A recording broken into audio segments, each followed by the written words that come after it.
കുള്ളനക്കാരെ പോലീസിലെടുത്ത്. അപ്പോൾ ഇതൊക്കെ നമ്മൾ കേൾക്കുന്നുണ്ട്. എന്നാലും പോലീസുമാണ് സീരിയസ് ആയിട്ട് നിന്നിട്ട് ഡയലോഗ് പറയണം. അപ്പോൾ 1, 10, 12, 15 അവസാനം 21 ആയപ്പം ഇദ്ദേഹം ഓക്കെ വിളിച്ചു. അപ്പം ഞാൻ ഈ നാണക്കേട് മറക്കാൻ ഞാനൊരു 1 more വിളിച്ചു. ഒരു സീനേ ഉള്ളെങ്കിലും വ്യത്യാസമുള്ളതാണെങ്കിൽ ചെയ്യുക. 50 സീൻ സ്ഥിരം ചെയ്തത് വേണ്ടാന്ന് വെക്കുക. അവസാനം ടൊബി ജയിൽ പൊളിച്ച് വരുന്നിടത്ത് ഞാൻ ഡബ് ചെയ്യാൻ മുമ്പ് കിടക്കുന്നത് സെക്കൻഡ് ടേക്കാണ്. അപ്പം ഞാൻ ബേസിനോട് പറഞ്ഞു ഫസ്റ്റ് ടേക്ക് നന്നായിരുന്നു എന്ന് എനിക്കൊരു തോന്നലുണ്ട്, ഒന്ന് വെച്ച് നോക്കൂ. പടത്തിൽ ഫസ്റ്റ് ടേക്കാണ്. ബ്ലണ്ടായിട്ട് എൻ്റെ അടുത്ത് പറയും ചേട്ടാ ഫീൽഡോടെ പോകുന്നു, ചിലതൊക്കെ ഞാൻ അഭിനയിച്ചു അങ്ങനെ തോന്നുന്നു. ആ ഷോട്ട് വന്ന് ഈ മോണിറ്ററിൽ പുള്ളി അങ്ങനെ വന്ന് നോക്കില്ല, വളരെ ബോറായിരുന്നു ഇങ്ങനെ തന്നെ പറഞ്ഞോളൂ. ഞാൻ ഒരു വർഷമാണ് അദ്ദേഹത്തിനെ വിളിക്കാൻ ഒന്നാമത് മിസ്സായി പോയത്. ആ വർഷമാണ് 2020 കോവിഡ് വന്ന് എല്ലാം സ്റ്റക്കായി എന്ന് ഞാൻ വിശ്വസിക്കുന്നു. ബേസിലിൻ്റെ ഞാൻ നേരിട്ട് പരിചയപ്പെട്ടപ്പോഴാണ് ഇതൊന്നും അല്ല ഇയാളെന്നുള്ളൊരു തിരിച്ചറിവ് വന്നത്. അത് കഴിഞ്ഞ് പോകാൻ നേരത്തെ ഒരു ദിവസം ഇന്ന് ഓർക്കുന്നുണ്ട്, ഞങ്ങൾ 5 പേരും ജഗതി ശ്രീകുമാർ ചേട്ടൻ്റെ കാലേ തൊട്ട് അനുഗ്രഹിച്ചിട്ട് അദ്ദേഹം പറഞ്ഞത് ഞാൻ ഇന്ന് ഓർക്കാൻ കാര്യം, അത് വനിതാ ഫിലിം അവാർഡ്സിന് അന്ന് അദ്ദേഹം സംസാരിച്ചു. ഞങ്ങൾക്ക് ഡെബ്യൂ അവാർഡ് കിട്ടിയപ്പോൾ അന്ന് അനുഗ്രഹിച്ചിട്ട് പറഞ്ഞു നന്നായി വരും. എന്നിട്ട് പറഞ്ഞു ഞാൻ വെറുതെ ഇതെല്ലാവരോടും പറയില്ല, ഞാൻ നായകനും സിറ്റി ഓഫ് ഗോഡ് എൻജോയ് ചെയ്ത ആളാണ്. അന്ന് ഞാൻ സിനിമയിൽ വന്നിട്ടില്ല, സിറ്റി ഓഫ് ഗോഡിൻ്റെ സമയത്ത് ഉണ്ടാവാം, നായകൻ എന്ന സമയത്ത് ഞാൻ പ്രേക്ഷക എന്നുള്ള നിലയ്ക്ക് ഞാൻ ഇത് ആരാണ് മലയാളത്തിൽ അന്ന് ബിഗ് ബി ഇറങ്ങി ഞെട്ടിച്ച ഒരു വിഷ്വൽസാണ്. ഇത് വേറൊരു സാധനം, ഇത് ആരാണ്?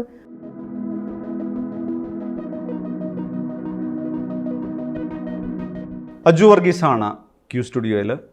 അജു, നമ്മളത് സുദീർഘമായി സംസാരിച്ചിരുന്നത് കോവിഡിൻ്റെ പശ്ചാത്തലത്തിലാണ്, കോവിഡിനിടയിലാണ്. അതിനുശേഷം ഒരുപാട് സിനിമ വന്നു, പക്ഷേ എണ്ണം പറഞ്ഞ സിനിമകളിലേക്കാണ് അജു പോകുന്നതെന്ന് തോന്നിയിട്ടുണ്ട്. ഭയങ്കര സർപ്രൈസ് ആയിട്ടുള്ള റോളായിരുന്നു കേരള ക്രൈം ഫയലിലേത്. നമ്മൾ മിന്നൽ മുരളിയിൽ ഭയങ്കര ഒരു കാരിക്കേച്ചറിഷ് ആയിട്ടുള്ള ക്യാരക്ടറെ കണ്ടിട്ടുണ്ട്, അവിടെ നിന്നുള്ള മാറ്റം ഉണ്ടായിരുന്നു. അങ്ങനെ ഒരു കുറച്ചുകൂടി ഫൈൻ ട്യൂണിങ് നടക്കുന്നൊരു സംഗതിയായിട്ട് തോന്നുന്നു. എന്താണ് ശരിക്കും കോവിഡാനന്തരം സിനിമയുടെ സെലക്ഷൻ എന്താ സംഭവിച്ചത്? അത് ഇപ്പോൾ പലയിടത്ത് ഞാൻ പറഞ്ഞിട്ടുണ്ട്, ഇരുത്തി പറയാം. അതെ, അല്ല അത് ഞാൻ ഇന്റർവ്യൂവിൽ പങ്കെടുക്കാതെ തന്നെ കുറേ സ്ഥലത്ത് തന്നെ മെൻഷൻ ചെയ്തിട്ടുണ്ടായിരുന്നു. മനീഷേൻ്റെ ഇൻ്റർവ്യൂവിലാണ് ഈ തിരക്കഥ അറിയുക അല്ലെങ്കിൽ കഥാപാത്രം അറിയുക ഞാൻ മുന്നേ ചെയ്തിരുന്നിട്ടില്ലായിരുന്നു. നമുക്ക് കിട്ടുന്ന അവസരങ്ങളെല്ലാം ഒരു എക്സ്പീരിയൻസ് ഗെയിൻ ചെയ്യാൻ ക്യാമറയുടെ മുന്നിൽ നിൽക്കുന്ന ഫിയർ കളയുക എന്നുള്ളത് മാത്രമേ ഞാൻ ശ്രദ്ധിച്ചുള്ളായിരുന്നു. ടൈപ്പ് കാസ്റ്റഡ് ആവുമോ എന്നുള്ള ചോദ്യങ്ങൾക്ക് പോലും ആയിക്കോട്ടെ എന്നുള്ളൊരു സമീപനമായിരുന്നു എനിക്കുണ്ടായിരുന്നത്. പക്ഷെ ആ കോവിഡിൻ്റെ ടൈമിലെ ഇൻ്റർവ്യൂവിലും സാജൻ ബേക്കറിയുടെ ആ ഒരു കൊമേഴ്ഷ്യൽ സ്വീകരിക്കപ്പെടാതിരുന്നപ്പോഴും നമുക്ക് ഒരുപാട് സമയം കിട്ടിയല്ലോ. നമുക്ക് നമ്മളോട് ഒരു ഇൻട്രോസ്പെക്റ്റീവ്, നമുക്ക് റെട്രോസ്പെക്റ്റീവ് നമ്മളോട് അത് സംഭവിച്ചപ്പോഴാണ് ഞാൻ വിചാരിച്ചു ഇനി ഭാഗമാകുകയാണെങ്കിൽ ഇപ്പോൾ എല്ലായിടത്തും ഞാൻ പറയുന്ന ഉത്തരം കഥയിൽ ഫുൾ കഥ അറിയുക. തിരക്കഥ ഇപ്പോൾ പൂർണ്ണമായിട്ടും മനസ്സിലാക്കുന്ന ഉത്തരവാദിത്തം എനിക്കിപ്പോഴും ഞാൻ വിശ്വസിക്കുന്നില്ല. പക്ഷെ എൻ്റെ ക്യാരക്ടർ എന്തെങ്കിലും ആ കഥയുടെ ഗതിക്ക് കോൺട്രിബ്യൂട്ട് ചെയ്യുക, അത് വേണം. പിന്നെ ടൈപ്പ് കാസ്റ്റഡ് ആണെങ്കിലും എന്തെങ്കിലും ഒരു വ്യത്യാസം വേണം, അല്ലാതെ കൂട്ടുകാരനായിക്കോട്ടെ, കൂട്ടുകാരനാവാം സ്റ്റിൽ. പക്ഷെ മുന്നേ ചെയ്തതിൻ്റെ ഷെയ്ഡ് വേണ്ട എന്നുള്ളൊരു തീരുമാനമെടുത്തു. പിന്നെ എടുത്തത് ഒരു സീനേ ഉള്ളെങ്കിലും വ്യത്യാസമുള്ളതാണെങ്കിൽ ചെയ്യുക. 50 സീൻ സ്ഥിരം ചെയ്തത് വേണ്ടാന്ന് വെക്കുക. പക്ഷെ അങ്ങനെ വരുമ്പം നമ്മൾ ലെങ്ത് കുറവായിരിക്കും, ബട്ട് പുതിയത് എന്തെങ്കിലും ഉണ്ടാവും എന്നുള്ളത്. ആദ്യം അത് നോ പറയാൻ ബുദ്ധിമുട്ടാണല്ലോ നാച്ചുറലി. ഇത്രയും കാലം എസ് പറഞ്ഞവർ പലയിടത്തും അല്ലെങ്കിൽ, പക്ഷെ ആ നോ പറയച്ചിൽ ഒരു കോൺഫിഡൻസ് തന്നു. കാര്യം കോവിഡ് വന്നു, എല്ലാം പോയി, ഇനി അതിൻ്റെ അടുത്ത് നമ്മൾ ബിൽഡ് ചെയ്യണം. അപ്പം ഞാൻ മനസ്സിലാക്കി അന്ന് ബാങ്ക് ബാലൻസും ഇല്ല, പറയുമ്പോൾ ആൾക്കാർ വിശ്വസിക്കുന്നൊന്നുമില്ല, പക്ഷെ എന്നാലും ദാറ്റ് ഈസ് എ ഫാക്ട്. അപ്പം പേരുമില്ല, അഭിനേതാവും ഒരു വിലയില്ല.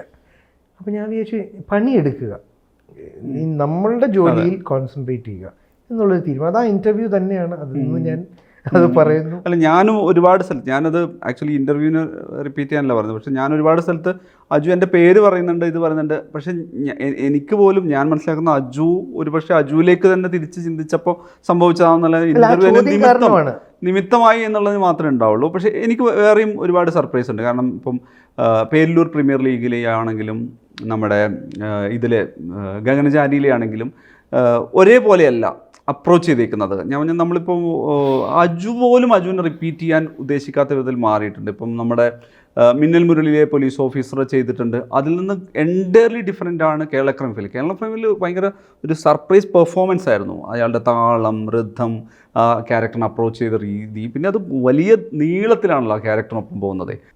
ഒന്ന് മനീഷേട്ടാ, ഞാൻ വിശ്വസിക്കുന്നു പ്രേക്ഷകർക്ക് സിനിമ, രാഷ്ട്രീയം അങ്ങനെയുള്ള മേഖലകൾക്ക് നല്ല സേ ഉണ്ട് എന്ന് ഞാൻ വിശ്വസിക്കുന്നു. കാര്യം അവർക്ക് കാണേണ്ട ഒരു മീഡിയം ആണല്ലോ നമ്മൾ ക്രിയേറ്റ് ചെയ്യുന്നത്. അപ്പം ഞാൻ അവരുടെ ക്രിറ്റിസിസം ജെന്യുവൻലി എടുക്കുന്ന വ്യക്തിയാണ്. അപ്പം ഈ ടൈപ്പ് കാസ്റ്റഡ് എന്ന് പറഞ്ഞ് കോമഡി പാളുന്ന സമയം, അതായത് കോമഡി ഒരിക്കലും സാഹചര്യങ്ങളില്ലാത്തൊരു സ്ഥലത്ത് പോയി കോമഡി ഒന്നും അല്ലെങ്കിൽ അതേപോലത്തെ ലെജൻഡറി പെർഫോമൻസ് സംഭവിക്കണം, അതിന് എനിക്ക് പറ്റത്തുമില്ല എന്നുള്ള തിരിച്ചറിവുണ്ട്. അപ്പോൾ അതുകൊണ്ട് തന്നെ ഞാൻ ഈ ഡിസിഷൻ നേരത്തെ പറഞ്ഞ് എടുത്തു കഴിഞ്ഞപ്പം വളരെ സർപ്രൈസിങ് ആയിട്ട് എനിക്ക് ഇങ്ങോട്ട് വന്നതാണ് അഹമ്മദ് വന്ന് എന്നോട് കേരള ക്രൈം ഫയൽസിൻ്റെ കഥ. അപ്പം ഞാൻ നാച്ചുറലി കഥ മതി, എനിക്കതിലൊരു ക്യാരക്ടർ ആയിരിക്കുമല്ലോ. അപ്പം ഞാൻ വിചാരിച്ചിരുന്നത് കഥ കേൾക്കുമ്പോഴും മനോജിൻ്റെ കൂടെയുള്ള 2 പേരുണ്ട്. അപ്പം അതിലൊരെണ്ണം മനോജ് ഞാനാണെന്ന് പ്രതീക്ഷിക്കുന്നില്ല ഒരിക്കലും.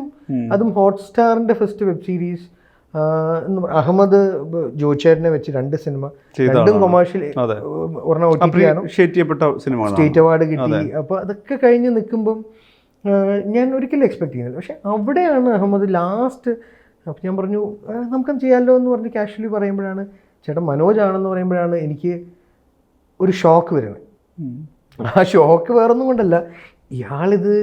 അപ്പം ഹെലൻ ചെയ്തതും മിന്നൽ ചെയ്തതും കൊണ്ട് യൂണിഫോമിൽ ഞാൻ കംഫർട്ടബിൾ.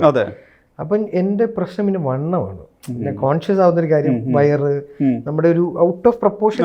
മിന്നൽ മുരളിക്ക് ഞാൻ കുറച്ച് ഫണ്ണി ആയിട്ടാണ് പോലീസ് ക്യാരക്ടറെങ്കിൽ അത് സിനിമയ്ക്ക് ഫിറ്റ് ആണ്. എനിക്ക് മിന്നൽ മുരളി ഭയങ്കര കോൺഫിഡൻസ് ആയിരുന്നു. കാര്യം പോത്തനെ എനിക്ക് ബേസിനോട് ഞാൻ പറഞ്ഞു, ഇപ്പോൾ ചെവിയിലൊരു ഇത് അറ്റാച്ച്മെന്റും ഈ കുടവയറും ഒക്കെ പോത്തൻ അലങ്കാരമാണ് ആ പേരിനും ഒക്കെ വരുമ്പോൾ. അപ്പോൾ ഇത് മനോജ് ഞാൻ ചോദിച്ചു പ്രായം. അപ്പം ഇവൻ പറഞ്ഞു പ്രായം ഒരു 32. ഞാൻ പറഞ്ഞു നമുക്കൊരു 40 ഒക്കെ പിടിച്ചാലോ, അത് നമ്മളുടെ ഏജിലേക്ക് റിലേറ്റബിൾ. ഇല്ലേട്ടാ അത് പറ്റില്ല. അപ്പം ഞാൻ വിചാരിച്ചു ഇതാണല്ലോ ഞാനിപ്പോൾ ആഗ്രഹിക്കുന്നത്, നല്ലൊരു ഡയറക്ടറിൻ്റെ കൂടെ അല്ലെങ്കിൽ ഒരു ക്രാഫ്റ്റ് അറിയാവുന്നതോട് വർക്ക് ചെയ്യാം. ഞാൻ യെസ് പറഞ്ഞു, ഡെഫിനറ്റ്ലി. ഞാൻ പറഞ്ഞു ഞാൻ പൂർണ്ണമായിട്ട് എന്നെ വിട്ടുതരാം, നിങ്ങൾ ചെയ്യിപ്പിച്ചോ, ഞാൻ അതിന് ഒരുങ്ങിയാൽ മതിയല്ലോ. അയാൾക്ക് നല്ല ക്ലാരിറ്റി ഉണ്ടെന്നുള്ളത് എനിക്ക് അറിയാം. അയാളുടെ കൂടെ ഇൻട്രാക്ട് ചെയ്തപ്പോഴൊക്കെ എനിക്ക് കിട്ടി. അങ്ങനെ ഇരിക്കുമ്പോഴാണ് യാദൃശ്യമായും ഇതിൻ്റെ ഷൂട്ടിന് മുന്നെയാണ്. അപ്പോൾ നമ്മൾ സംസാരിച്ച് കഴിഞ്ഞ് ഞാൻ മിഥുൻ മാനുവലിൻ്റെ സിനിമ ചെയ്തിട്ടുണ്ട്, അത് ഇറങ്ങിയിട്ടില്ല. അത് പോലീസാണ്. അത് ഇന്ന് ഇറങ്ങാതിരുന്നുകൊണ്ട് പക്ഷെ എനിക്കൊരു ത്രൂ ഔട്ട് പോലീസിൻ്റെ ഒരു റിഹേഴ്സൽ നടന്നു. ത്രൂ ഔട്ട് ഒരു ട്രയൽ ഫിലിം പോലെ. അതെ, അത് ഇന്നും ഇറങ്ങിയിട്ടില്ല, എല്ലാം എഡിറ്റ് കഴിഞ്ഞിരിക്കുക. പക്ഷെ അതെനിക്ക് ഇന്ന് നോക്കുമ്പോൾ അതൊരു റിഹേഴ്സലായിരുന്നു. യൂണിഫോം ഇട്ട്, അത് കോമഡി അല്ല, ചെറ്റയാണ്. അതിന് വേറൊരു ആംഗിളാണ്. ഇപ്പൊ ഹെലൻ പോലത്തെ ചെറ്റയല്ല. അപ്പൊ അത് എനിക്ക് ഭയങ്കര ഇൻട്രസ്റ്റിംഗ്. അവിടെ നിന്ന് ഞാൻ സ്ഥാനാർത്ഥി ശ്രീകുട്ടൻ എന്ന് പറഞ്ഞ സിനിമ പലരുടെ അടുത്തും പറഞ്ഞത്, ആ പിള്ളേരുടെ കൂടെ ഞാൻ വർക്ക് ചെയ്തപ്പോൾ ഒരു ആക്ടർ ഈഗോ ഉണ്ടാവുമല്ലോ. അത് ആക്ടറിനും അല്ല, മനുഷ്യന്. ഇപ്പം എനിക്കത് ആക്ടർ ഈഗോ ആയിട്ട് ഐ നെയിം ഇറ്റ്. ഇപ്പം എനിക്ക് ഒരു ശരി ഒരു 5 ടേക്ക് പോയി, 5ാമത്തെ ടേക്കിൽ ഞാൻ കൺവിൻസിങ് ആയെന്ന് എനിക്ക് തോന്നി.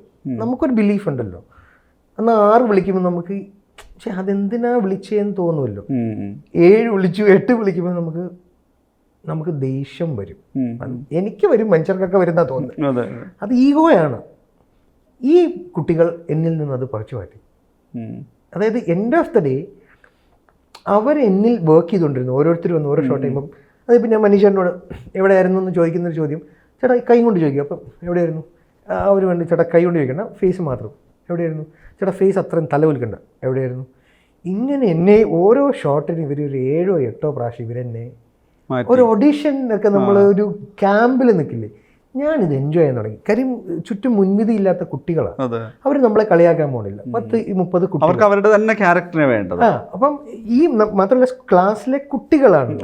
അവരിപ്പം നമ്മൾ തെറ്റിക്കുന്നതുകൊണ്ട് നമ്മളെ ജഡ്ജ് ചെയ്യുന്നില്ല. അപ്പം എനിക്ക് ആ നാണക്കേടും തോന്നിയില്ല. ഇവർ വളരെ ആത്മാർത്ഥമായിട്ടിരുന്ന് എന്നിൽ വർക്ക് ചെയ്യാൻ തുടങ്ങി. അപ്പോൾ ഫസ്റ്റ് 2 days കഴിഞ്ഞോടെ എനിക്ക് ഈ പ്രോസസ്സ് എൻജോയ് ചെയ്ത് തുടങ്ങി. അപ്പം ഞാൻ മനസ്സിലാക്കി എന്നേക്കാളും ധാരണയും കോൺഫിഡൻസും ക്ലാരിറ്റിയും ഈ ക്യാരക്ടറിനെ കുറിച്ച് അവർക്കുണ്ട്. ഞാൻ ഈ ലാസ്റ്റ് മിനിറ്റ് അല്ലെങ്കിൽ പോട്ടെ, ഒരു വർഷം മുന്നേ ക്യാരക്ടർ കേട്ടത്, അത് ഇൻഫാക്ട് എൻ്റെ ക്യാരക്ടർ അല്ലായിരുന്നു, അത് മഞ്ജു ചേച്ചി, ഗ്രേസ്, നിമിഷ എന്നൊക്കെ ഉള്ളവരത്തൊക്കെ അവർ പോയി പറഞ്ഞ്, അപ്പം അതിൻ്റെ ഒരു നെഗറ്റിവിറ്റി എന്തോ വേറെ കാരണം ഒക്കെ ആയിരിക്കാം അവർക്കത് വർക്കായില്ല, അല്ലെങ്കിൽ വർക്കായി പക്ഷെ അവർ ചെയ്തില്ല. അപ്പം അതുകൊണ്ട് തന്നെ പിന്നെയാണ് അവർ മെയിലാക്കിയത് ആ ക്യാരക്ടർ. അപ്പോൾ അതുകൊണ്ട് തന്നെ എനിക്ക് അതിൻ്റെ ഒരു ടെൻഷൻ ഉണ്ടായിരുന്നു. അപ്പം ഞാൻ പൂർണ്ണമായിട്ട് ഇനി നാളെ അവർ നമുക്കൊരു ഒരു ഒരു ഉപകാരം ചെയ്യുമ്പം ഞാൻ ഇനി എൻ്റെ ഇത് വെച്ചിട്ട് കുളമാക്കണ്ടല്ലോ, പറയുന്നത് കേൾക്കാം. പക്ഷെ അത് ചെയ്ത് ഞാൻ ആ പ്രോസസ് എൻജോയ് ചെയ്തു. നമ്മൾ പോയി നിൽക്കുന്നു, അവർ നമ്മളിൽ പണിയെടുക്കുന്നു. അപ്പോൾ ഞാൻ നോക്കിയപ്പോൾ എൻ്റെ മടിയൻ സ്വഭാവം വെച്ചുകൊണ്ട് ഞാൻ കണ്ട ആംഗിൾ, എനിക്ക് വേണ്ടി 5 ബ്രെയിൻസ് അവിടെ വർക്ക് ചെയ്യുന്നുണ്ട്, 5 കാഴ്ചപ്പാടുകൾ. അപ്പോൾ ഇതൊക്കെ എഡിറ്റേബിളിലോട്ട് പോട്ടെ, എന്നിട്ട് അവർ ഫിക്സ് ചെയ്യട്ടെ. അപ്പോൾ ഈ ഒരു training actually Kerala crime files next മന്താണ്. ഇത് ക്രൈം ഫയൽസിന് തൊട്ട് മുന്നേ. അവിടെ നിന്ന് നേരെ ഞാൻ ക്രൈം ഫയൽസിൽ പോയപ്പം ഞാൻ പരുവപ്പെട്ടു. എന്തിനാണെന്ന് വെച്ചാൽ സംവിധായകൻ പറയുന്നതിനെ പൂർണ്ണമായിട്ടും എടുക്കുക. എനിക്കിപ്പോഴും ഓർമ്മയുണ്ട്, ഞാൻ ക്രൈം ഫയൽസിൻ്റെ പ്രൊമോഷന് പറഞ്ഞു, കൊച്ചിയിൽ KSRTC സ്റ്റാൻഡിനോട് ഷൂട്ട് ചെയ്യുമ്പം രാത്രി 2 മണിക്ക് ഒരു പ്രധാനമന്ത്രിയുടെ കണ്ടെയ്നർ ടെർമിനലിനെ കുറിച്ച് പറയുന്നൊരു ഡയലോഗ് 21 ടേക്ക് എടുത്തു. 21 ടേക്കൊക്കെ പറഞ്ഞാൽ നമ്മൾ നാണങ്ങൾ ചുറ്റും മദ്യപിച്ചിട്ട് ആൾക്കാർ 2 മണിക്കുണ്ട്. അതിൽ ഞാൻ കമൻസ് കേൾക്കുന്നുണ്ട്, ഈ കുള്ളനൊക്കെ ആരെ സിനിമ എടുത്തേ, അല്ല ഇവനൊക്കെ ആരെ സിനിമ എടുത്ത്, ഈ ഡയലോഗ് വൺ മോർ കളിക്കുമ്പോൾ ഇവരുടെ വിചാരം ഞാൻ തെറ്റിച്ചുകൊണ്ടിരിക്കുക. ഇത് തെറ്റിക്കുന്നില്ല, പക്ഷെ അഹമ്മദിന് വേണ്ടെന്നോ കിട്ടിയിട്ടില്ല. അതിൻ്റെ ഇടയ്ക്ക് വേറൊരു കമൻറ്റ് വന്നു, ഈ കുള്ളനക്കാരെ പോലീസിലെടുത്ത്. അപ്പോൾ ഇതൊക്കെ നമ്മൾ കേൾക്കുന്നുണ്ട്, എന്നാലും പോലീസുമാണ് സീരിയസ് ആയിട്ട് നിന്നിട്ട് ഡയലോഗ് പറയണം. അപ്പോൾ 1, 10, 12, 15 അവസാനം 21 ആയപ്പം ഇദ്ദേഹം ഓക്കെ വിളിച്ചു. അപ്പം ഞാൻ ഈ നാണക്കേട് മറക്കാൻ ഞാനൊരു 1 മോർ വിളിച്ചു. സാറ്റിസ്ഫൈഡ് മൊമെന്റിനാണ് നമ്മൾ വെയിറ്റ് ചെയ്തതാണ്. അപ്പം ഇവർക്ക് തോന്നുമല്ലോ, ഇവനും കൂടെ 1 മോർ വിളിച്ചിട്ടാണെന്ന് വിചാരിച്ചോട്ടെ. പക്ഷെ അവിടെ ഒന്നും എനിക്ക് ആ മറ്റേ പ്രശ്നം വന്നില്ല. അതുകൊണ്ടാണ് കംപ്ലീറ്റ്ലി ഞാൻ സറണ്ടർ ചെയ്തു. അത് തന്നെയാണ് ഞാൻ വിശ്വസിക്കുന്നത്, ഞാൻ ചെയ്യുന്നത്. അതായത് നമ്മൾ വേറെ രീതിയിൽ പറഞ്ഞാൽ നമ്മുടെ പ്രോസസ്സിൽ നമ്മൾ ഡയറക്ടേഴ്സ് ആക്ടർ ആവുകയാണ്. നമ്മൾ ഓരോ പടവും ഓരോ പുതിയ ക്യാരക്ടറിൻ്റെ ഒപ്പം പോകുന്നത്, അത് ഡയറക്ടറുടെ വിഷനാണ്. ആ വിഷനിൽ പുള്ളി എത്ര 30ാമത്തെ 40ാമത്തെ ടേക്കിലാണ് എപ്പോഴാണ് സാറ്റിസ്ഫൈഡ് എന്ന് അതുവരെ നമ്മൾ ഈഗോ ഇല്ലാതെ ഓക്കെയാണ്. ഫീനിക്സിൽ 42 ടേക്ക് ഞാൻ പിന്നെ തിരക്കി. ഞാൻ ഇതിനെക്കുറിച്ച് മറ്റ് ഗ്രേറ്റ് ആക്ടേഴ്സ് ഇപ്പോൾ നമ്മുടെ കണ്ടംപററി ആയിട്ടുള്ള ഫഹദ് ഖാൻ ഞാൻ നോക്കിയപ്പോൾ അവരാവശ്യപ്പെടുന്നുണ്ട്. അല്ല, ഫഹദിന്റെ എപ്പോഴും പറയാറുണ്ട്, അത് ഇത്ര വീണ്ടും വന്നെടുത്തു, പിറ്റേ ദിവസം വന്നിട്ടൊക്കെയാണ് ഷൂട്ട് ചെയ്തത്. ഞാൻ ആ ഇന്റർവ്യൂ കണ്ടപ്പോൾ ഞാൻ വിചാരിച്ചു അതിന് നാണക്കേട് വിചാരിക്കേണ്ട കാര്യമില്ല. പുറത്തിറങ്ങുമ്പം ഇതിന്റെ മെറിറ്റും ക്രെഡിറ്റും ഒക്കെ കിട്ടുന്നത് ആക്ടർ. അതല്ല, ഇപ്പൊ സിനിമ കണ്ടത് ഒരു പെർഫെക്റ്റ് ആയി ഷോട്ടും പെർഫെക്റ്റ് മൊമെന്റും ആണെങ്കിൽ ഇത് എത്രാമത്തെ ടേക്കിൽ എടുത്താണെന്നുള്ളത് ആളുകൾക്ക് വിഷയമല്ല. അതൊരു പ്രധാനപ്പെട്ട അത് എന്നിൽ നിന്ന് മാറ്റി, ഇത് നമ്മുടെ ചെറുപ്പത്തിലെ മാതാപിതാക്കൾ പറയില്ലേ, പഠിക്ക് ഇത് നമുക്ക് തോന്നുന്നില്ല ഇതെന്താണിത്, ആരുടെ ഗുണത്തിന് ആത്യന്തികമായിട്ടും എന്നുള്ളതുണ്ടല്ലോ. ആ തിരിച്ചറിവ് സംഭവിച്ചത് ഈ 2 ഇത്. അതുകൊണ്ട് തന്നെ ഞാൻ എനിക്കുള്ള എല്ലാ മണ്ടത്തരങ്ങളും സംശയങ്ങളും ഞാൻ ചോദിക്കും. ഞാൻ അവരോട് പറയുന്ന കാര്യങ്ങൾ, ഏത് ഡയറക്ടറും പുതുമുഖമോ എക്സ്പീരിയൻസ് ഉള്ളവരൊക്കെ ആയിക്കോട്ടെ, എൻ്റെ സംശയങ്ങൾ ഞാൻ ചോദിക്കും. അതിന് നിങ്ങൾ തടയിടരുത്. അത് ചോദിച്ചില്ലെങ്കിൽ പിന്നെ ഞാൻ കമ്മ്യൂണിക്കേഷൻ കട്ടാവും. പതുക്കെ നമ്മൾ ചോദിക്കാതാവും, നമ്മൾ കോപ്പറേറ്റ് ചെയ്യാതായി തുടങ്ങും, പറയുന്നത് ചെയ്തിട്ട് പോകാതെ. പക്ഷെ ഇവർ വളരെ റിസപ്റ്റീവ് ആയിരുന്നു. നമ്മളുടെ ജെന്യുവനായിട്ട് അല്ലെങ്കിൽ അവർക്ക് കൺവിൻസിങ് ആവുന്ന ഒരു കാര്യമാണ് ഞാൻ ചോദിക്കുന്നതെങ്കിൽ അവരതിനെയും വെക്കാൻ തുടങ്ങി. ഫോർ എക്സാമ്പിൾ മിന്നൽ മുരളിയിലെ പോലും ബേസിൽ, ഞാൻ വളരെ ബേസിലിൻ്റെ ഒരു, അയാൾ പറഞ്ഞാൽ ഞാൻ ബ്ലൈൻഡായിട്ട് കേൾക്കും, കാര്യം നമുക്ക് അറിയാം അയാളുടെ കാലിബറും അത്.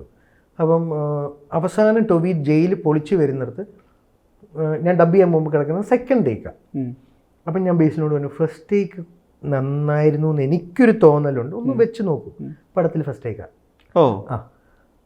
അത് ബേസിലിൻ്റെ ഒരു ആവശ്യമില്ല ചെയ്യണ്ടേ, ഇല്ല ചേട്ടാ അത് മതി എന്ന് പറഞ്ഞു കഴിഞ്ഞാൽ നമ്മളും ഓക്കെ. പക്ഷെ അത് പോയി കണ്ട് അത് ചെക്ക് ചെയ്ത് അത് ഇട്ട് തന്നു. അപ്പൊ അതും ചെയ്തു തരും. ഇതൊരു കളക്റ്റീവ് ജേർണി ആണല്ലോ. അതായത് ഡയറക്ടർക്കും ആക്ടർക്കൊക്കെ അവിടെ റോൾ ഉണ്ടല്ലോ ശരിക്കും. ഈ പിന്നെ ബേസിൻ്റെ കാര്യം പറഞ്ഞപ്പോഴാണ് മനസ്സിലാക്കുന്നത്, ഇപ്പം അജുവിൻ്റെ ജേർണി 15ാം വർഷത്തിലേക്ക് പോവുകയാണ്.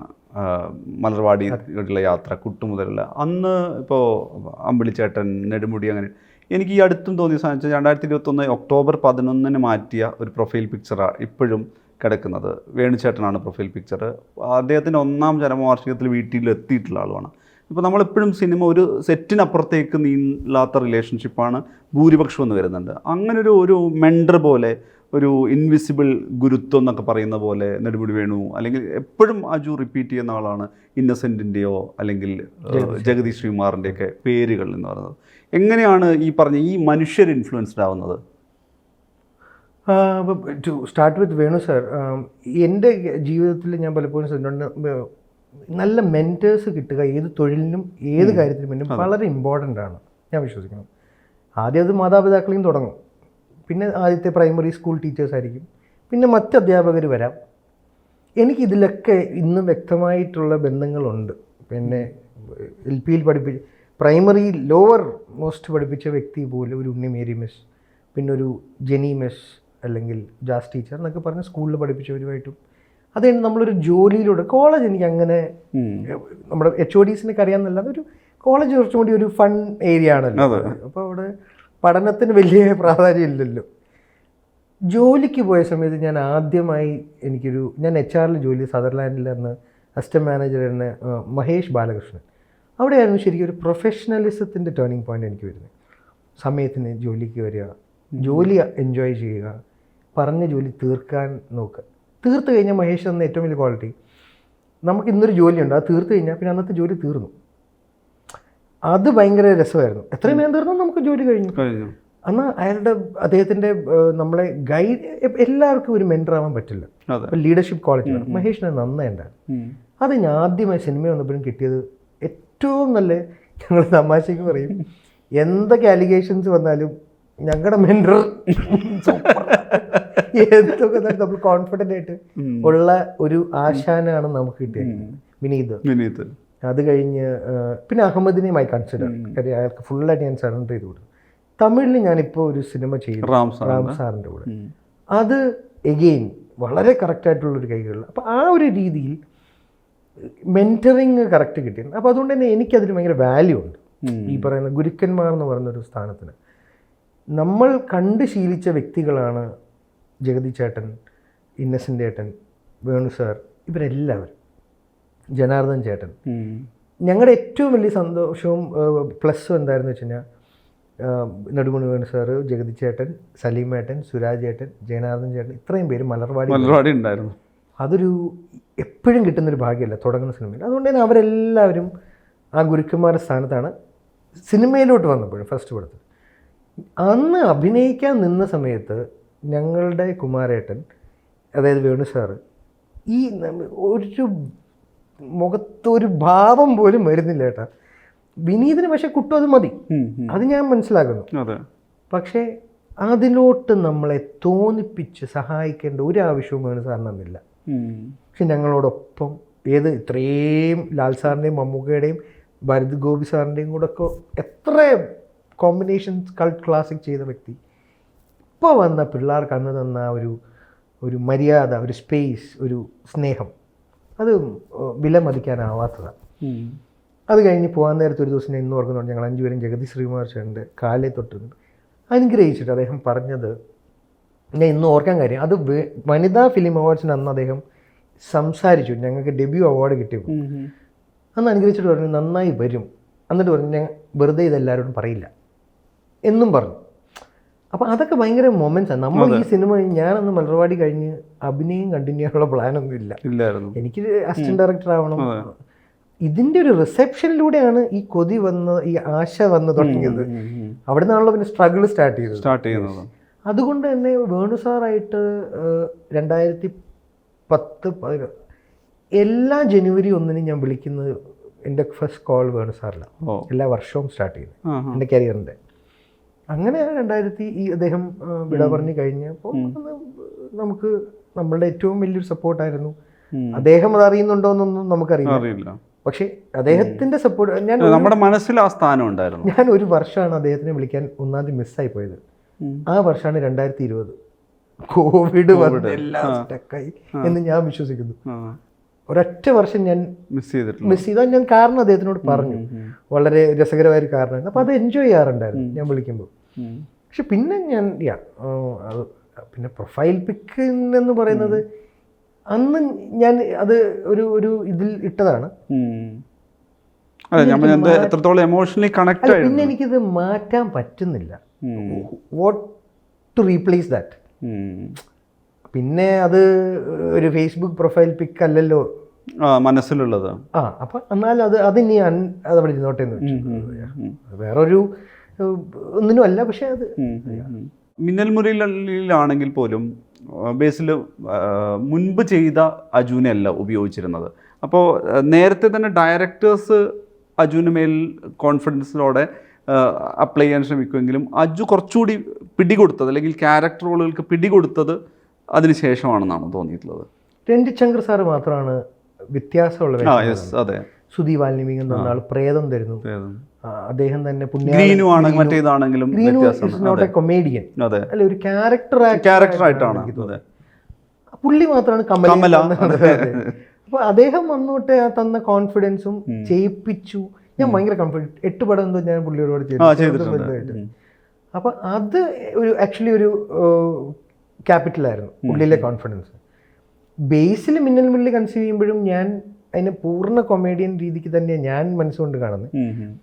പക്ഷെ ടൊവിക്കെതിരെ നിന്ന് ചില സമയത്തൊക്കെ നമ്മൾ ചലഞ്ച് ചെയ്യുന്ന മോഡൊക്കെ ഉണ്ടല്ലോ, ഒന്നിരുന്ന് നമുക്കൊരു വില്ലനായിട്ട് ആദ്യം നമ്മൾ മറ്റേ ഇദ്ദേഹത്തിന് മുമ്പ് ഗുരു സോമസുന്ദരത്തിന് മുമ്പ് മുതൽ പ്രേക്ഷകന്റെ ശത്രുത തുടങ്ങുന്നത് ഇദ്ദേഹത്തിലാണ്. അതെ, പോത്തനിന്നാണ്. അത് പുള്ളി അറിയാതെ എടുക്കുക എന്നുള്ളതായിട്ടാ.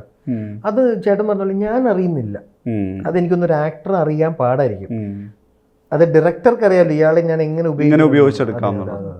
ഗഗനചാരി വൈബ് ഭയങ്കര ടഫായിരുന്നു. ചന്തു പിന്നെ ഞാൻ അവനോട് എൻ്റെ ചന്തുവിനോട് ഈ ആക്ടേഴ്സ് ഈഗോ ഞാൻ കീപ്പ് ചെയ്യാറുണ്ട്. സുഹൃത്താണ്. തട്ടത്തിൻ മറയത്ത് ചെയ്യുമ്പോൾ എൻ്റെ റൂംമേറ്റാ, പോസ്റ്റർ ഡിസൈനറായിട്ട് പടത്തിലുണ്ടല്ലോ മറ്റേ ഡയലോഗ് പറയുന്നതിന് പുറകിലുണ്ടല്ലോ. ഞാൻ ഇന്നും ഓർക്കുന്നുണ്ട്. ഒരു ദിവസം രാവിലെ ജൂഡ് ആന്റണി നൈറ്റ് ഷൂട്ട് ചെയ്യേണ്ട ദിവസമായിട്ട് ജൂഡ് ആന്റണി രാവിലെ കഥ പറഞ്ഞു വന്നിട്ട് ചന്തുവിനെ തെറിയ എന്തോ പോസ്റ്ററോ എന്തോ ഫോട്ടോ എന്തോ കൊടുക്കാതെ കൊടുത്തിട്ടില്ല.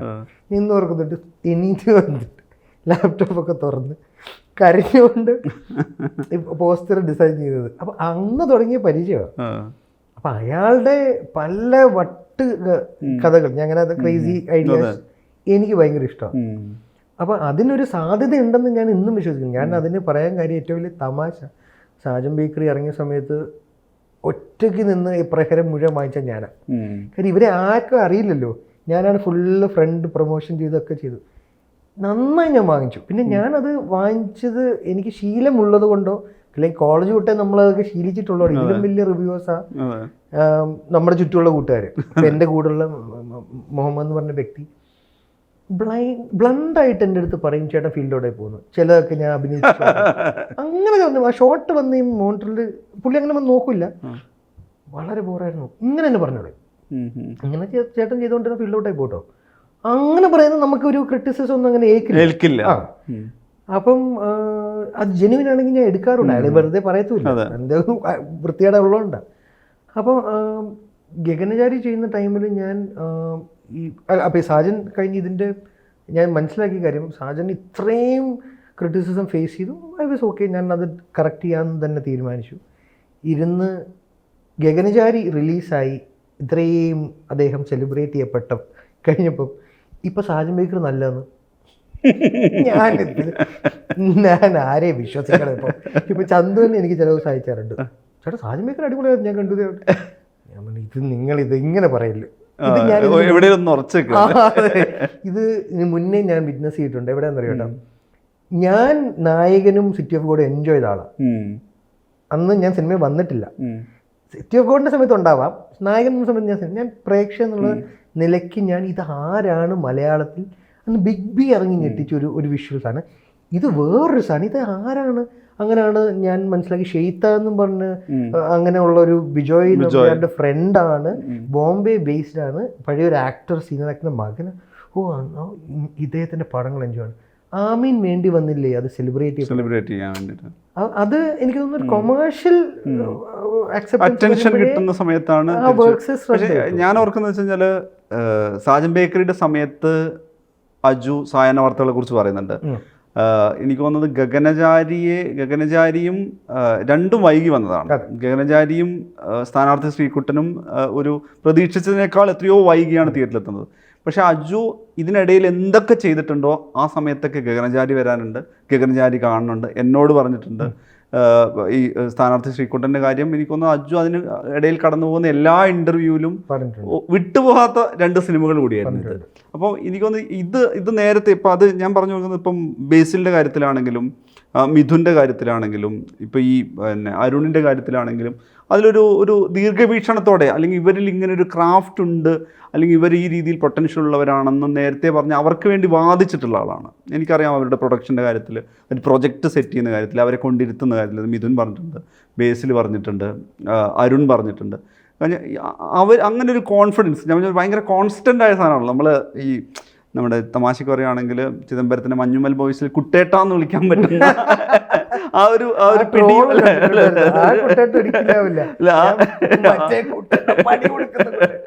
അപ്പോൾ ആ നിലയ്ക്കുള്ളൊരു കോൺസ്റ്റന്റ് ഇതാണല്ലോ ഉണ്ടാകുന്നത്. എന്താ ഈ പറഞ്ഞ ആളുകൾ ഈ ആദ്യ വരവിൽ തന്നെ അവരിലൊരു പ്രതീക്ഷ ജനിപ്പിക്കുന്ന സംഗതിയാണ്. ഓരോ ആളുകൾ എടുത്ത് പറയുകയാണെങ്കിൽ എന്തായിരുന്നു ബേസിൽ സ്ട്രൈക്ക് ചെയ്തത്? പ്രിയംവദ കാതരയാണോ? അന്ന് ഷോർട്ട് ഫിലിംസേ ഉള്ളൂ കേരളത്തിൽ.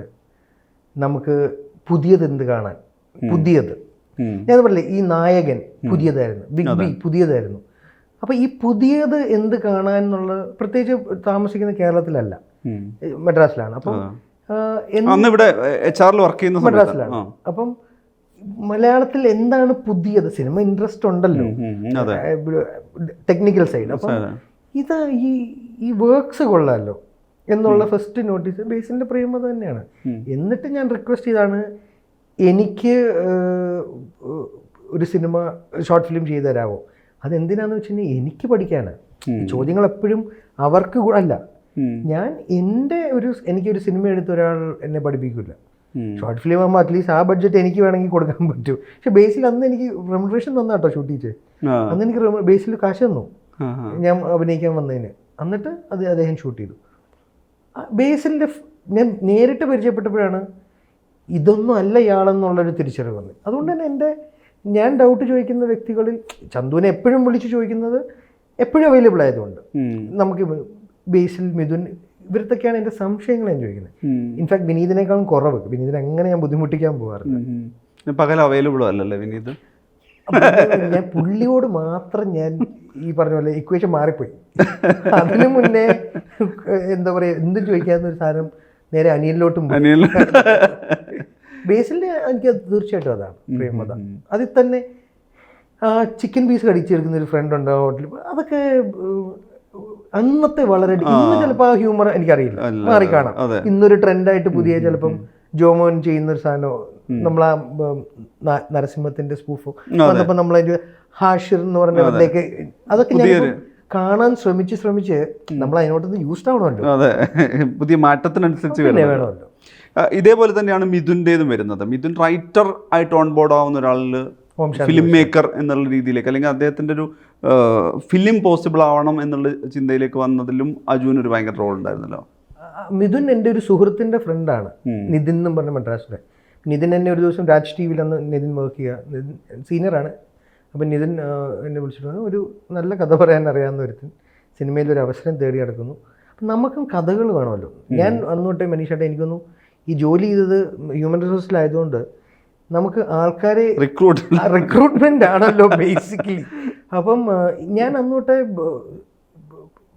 വളരെ വിശാല മനസ്കര ആ കാര്യത്തിൽ. ഒരുത്തം വന്നിരുന്നു കഴിഞ്ഞാൽ ഞാൻ ഒറ്റ കാര്യം ചെക്ക് ചെയ്യാറുള്ളൂ, ഇവൻ ട്രെയിനബിൾ ആണോ, ഇവൻ അതായത് ഒരു സിഗരറ്റ് വാങ്ങാൻ വിട്ട ഒരു തീപ്പെട്ടിയും കൂടെ വാങ്ങിച്ചുകൊണ്ട് വരാനുള്ള ബുദ്ധി ഉണ്ടോ. ഇതാണല്ലോ നമുക്ക് ബേസിക് കോമൺ സെൻസ്, അല്ലെങ്കിൽ എന്താ പറയുക ആപ്റ്റിറ്റ്യൂഡ് ഉണ്ടോ. അപ്പം മിഥുനോടൊന്ന് സംസാരിച്ച് കഴിഞ്ഞപ്പം നിന്നെ അടടാ ഞാൻ എന്നുള്ളൊരു സന്തോഷം ഭയങ്കരമായിട്ട് വന്നു. അപ്പം തന്നെ ഓം ശാന്തി ഓഷനാണ് കഥ പറഞ്ഞപ്പം നിവിനോട് അത് പറയാൻ പറ്റി. അന്ന് നിവിനും ഈ പറഞ്ഞ പോലെ കഥകൾ വ്യത്യാസമുള്ള തേടുന്ന കാലമാണ്. രഞ്ജി പണിക്കർ സാറിനോടൊക്കെ എനിക്ക് കോൺഫിഡൻ്റ് ആയിട്ട് വിളിച്ച് പറയാൻ പറ്റി. വേറൊരു മിഥുൻ്റെ കഥയുണ്ട്, അതാണ് ആക്ച്വലി ആദ്യം പിച്ച് ചെയ്തത്. അത് ഇതുവരെ സിനിമ ആയിട്ടില്ല. അത് അത്യാവശ്യം പൊളിറ്റിക്കൽ ആയിട്ടുള്ള. അപ്പം അതുകൊണ്ട് തന്നെ രഞ്ജി സാറും ഇതിൻ്റെ മിഥുൻ്റെ ഇപ്പം ഓരോരുത്തർക്കും ഒരു ഫാൻ ബോയ് ആണല്ലോ. അപ്പം ഞാനങ്ങനെ രഞ്ജി സാറിനെ വിളിച്ചു, ഇന്ന പോലെ ഞാനാണ്, നല്ലൊരു റൈറ്ററെ കണ്ടു, അപ്പോൾ അദ്ദേഹത്തിന് സാറിനെ അടുത്തൊന്നൊരു കഥ പിച്ച് ചെയ്യാൻ. അങ്ങനെയാണ് എനിക്ക് തോന്നുന്നു മിഥുൻ സാറിൽ ഇതിൽ അഭിനയിക്കാവുന്ന ജൂഡൊക്കെ ലേറ്റർ ഓൺ സംഭവിച്ചത്. മിഥുൻ്റെ സംസാരത്തിൽ ആരും അയാളുടെ വിവരം നമ്മൾ മനസ്സിലാക്കിയപ്പോൾ അയാൾ തന്നെ ഇപ്പം നിവിൻ വർഷങ്ങൾക്ക് ശേഷം പറയുന്നല്ലോ, ഒറ്റയ്ക്ക് വഴി വെട്ടി വയനാട്ടിൽ നിന്ന് വരിക എന്ന് പറഞ്ഞാൽ ഇതാണ്. യാ, ദിലീഷ് ഏട്ടൻ വിനീത് ഒരു ദിവസം വിളിച്ചത്. അപ്പോൾ ദിലീഷ് ഏട്ടൻ ഇത്രയും വർഷം കഴിഞ്ഞ് ഒരു കാര്യം പറയുമ്പോൾ നമുക്ക് ഭയങ്കര സ്പെഷ്യലാണ്. വിനീതും വിളിച്ചു, ഹെലൻ ചെയ്ത മാത്തുക്കുട്ടി, കാരണം അയാൾക്കും അത് സ്പെഷ്യലാണ്.